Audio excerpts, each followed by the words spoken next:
I'm just going to set my timer here. I want to make sure that I respect our time. I think I'm going to be only speaking for the next 48 minutes, so that will be good. All right. Well, hello.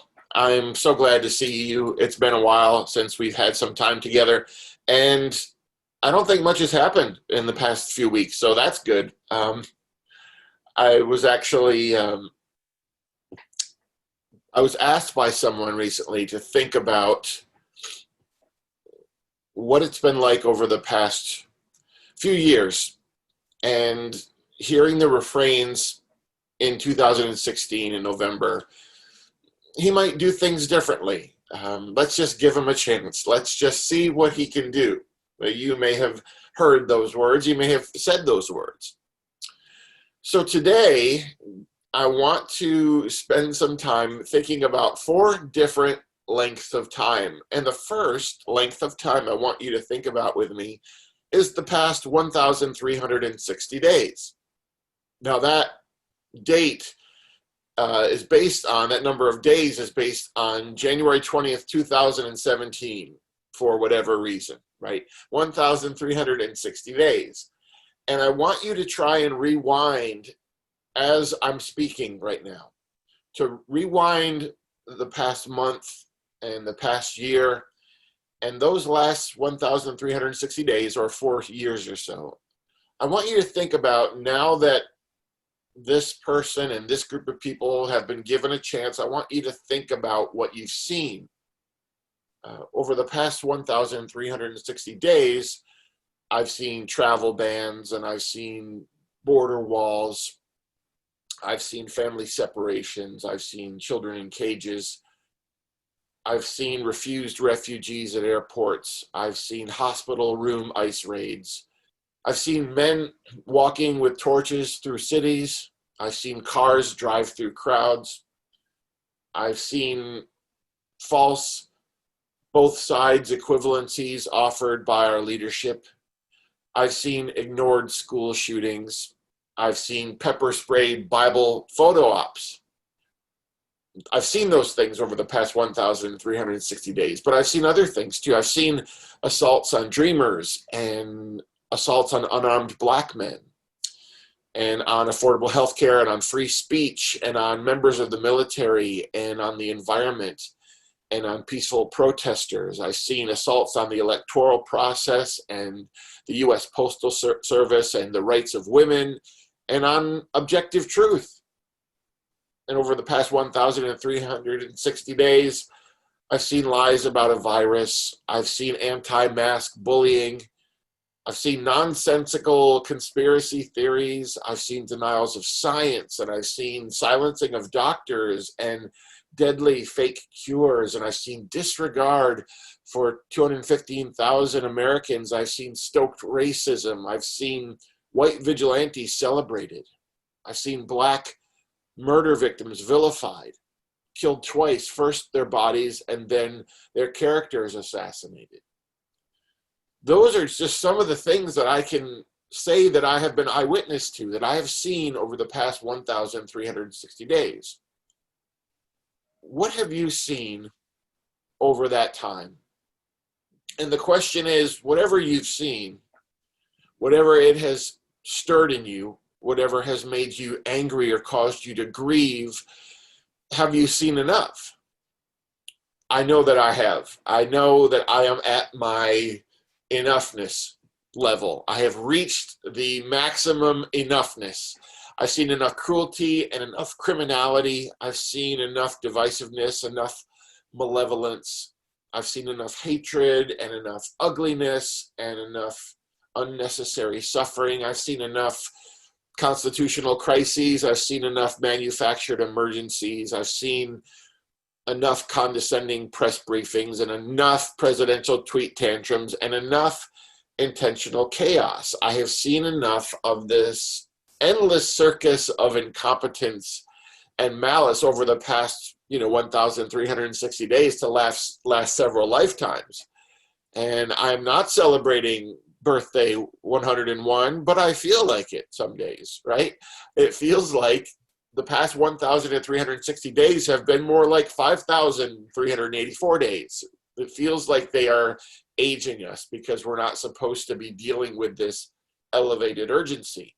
We're not built to have this constant state of tension. So you've been thinking, hopefully, over the few minutes I've been talking about the past 4 years, about the 1,360 days, what you've seen, what's grieved you, what's made you angry, what's given you that burden in the center of your chest. So now that you've done that, I want you to think about another length of time. I want you to think about the next 4 years. What do you dream of for this place? What do you dream of for humanity? What kind of nation do you hope for? What kind of world do you want to leave as your legacy? What kind of path do you want to leave for those who are following you? What do you dream of seeing over the next 4 years? I dream of seeing a collaborative spirit in America. I dream of seeing equity pursued. I dream of seeing bigotry shouted down. I dream of seeing justice escorted in. I dream of seeing compassion trend and kindness go viral and diversity be celebrated. And I want to see the poor, tired, huddled masses breathe again. And I want to see Black men breathe again. And I want to see ceremonial American greatness give way to actual common goodness. What do you dream of seeing? You know what you've seen over the past 1,360 days, and you can begin to think about the dreams that you have for the next 4 years. So now, here's the third length of time. 23 days. You have 23 days to end what you've seen enough of and to usher in what you want to see more of. You have 23 days to demand what you cannot live without and to condemn what you will not abide. We have 23 days to create a home for our children and for their children, for anyone who dreams of being here, for those who live here and those who want to, and those who feel welcomed and those who don't. We have 23 days to do something for the vast multitude of people on the horizon of history who are approaching these days. We have 23 days between the America that is, and the America that could be, and for better or for worse, will be. And the beautiful part about the next 23 days is they're in your hands. They're in my hands. They're actually not in Joe Biden's hands, for example. He's lived a life of service, and his character and his track record and who he is, that speaks for itself. And these next 23 days are not about Donald Trump. They're not in his hands. His body of work is, it is what it is. And so these two men, there's nothing that they're going to do for those who are inexplicably undecided right now. They're not going to do anything or say anything that's really going to move people who are still stuck in apathy or hopelessness, or those who aren't still planning to temporarily move from their party affiliations in order to protect this nation. And so those 23 days aren't up to Donald Trump or to Joe Biden. They're not up to a politician. They're actually not even up to me, which is great. I'm just a jerk blogger. I'm a subversive pastor. You know me well, but out there, I am just a Soros-funded radical leftist who hasn't received his first check yet for some reason. But since Joe Biden and Donald Trump and we have no really impact on this. This is why it's important who you are. Because only you can reach people in the small and close places of relationship to actually begin to change minds and hearts about all the things that we've been thinking about. Only you can reach into your circle of influence, into your home and your neighborhood and at your school and at your workplace and on your social media timelines. You're going to be the difference in the day. You have a voice and an audience that no one else has. You have influence that no one else has. So the question is, what have you seen over the past 1,360 days, and have you seen enough? And then what do you want to see happen in the next 4 years? What do you dream of? And what are you going to do in the next 23 days in response to that? Because the great news is that This place is not in the hands of a politician or a preacher or an athlete or a celebrity. It's actually in your hands. It's in my hands as human beings in relationship with other human beings here. And so you thought about 1,360 days before, and you thought about 4 years ahead, and you thought about the 23 days coming up, but actually I want to switch that a little bit. I was incorrect. It's actually 24 days. Because no matter how this election turns out, we're going to still wake up on November 4th needing people of compassion and mercy and love and justice. We're still going to need to fight for equality and diversity, and there will still be people avoiding these things. No matter what happens, whether the election is decided overnight, which it may not be, but if it is, we're going to wake up on November 4th, and we're going to still have to do all the beautiful, redemptive, life-affirming work that we are doing now. And so as important as Tuesday in November is, Wednesday's pretty important too. I don't get a lot of snail mail, especially unsolicited snail mail, and when I do get it at the house, I open it very carefully.